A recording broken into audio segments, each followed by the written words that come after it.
হাজার হাজার মেয়ের জীবন মায়েরা নষ্ট করে দিয়েছে। আমার মেয়ে জাহান্নামে যায়, যাক, সমস্যা নাই, দুনিয়াতে সে যেন ভালো থাকে। এটা কেন বললাম?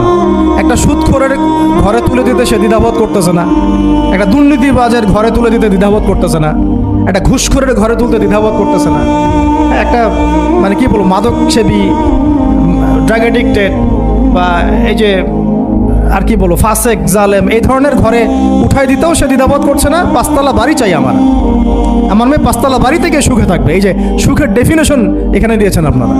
এই জন্য কত হাজার হাজার মেয়ের জীবন নষ্ট করে দিয়েছেন আপনারা।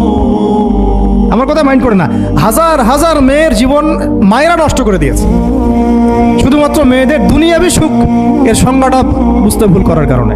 এর নাম যদি সুখী হইতো তাহলে অমুসলিমরা সুখী না কেন? পশ্চিমারা সুখী না কেন? ওরা আত্মহত্যা করে কেন? এভাবে মেয়েদের জীবন নষ্ট করেছে।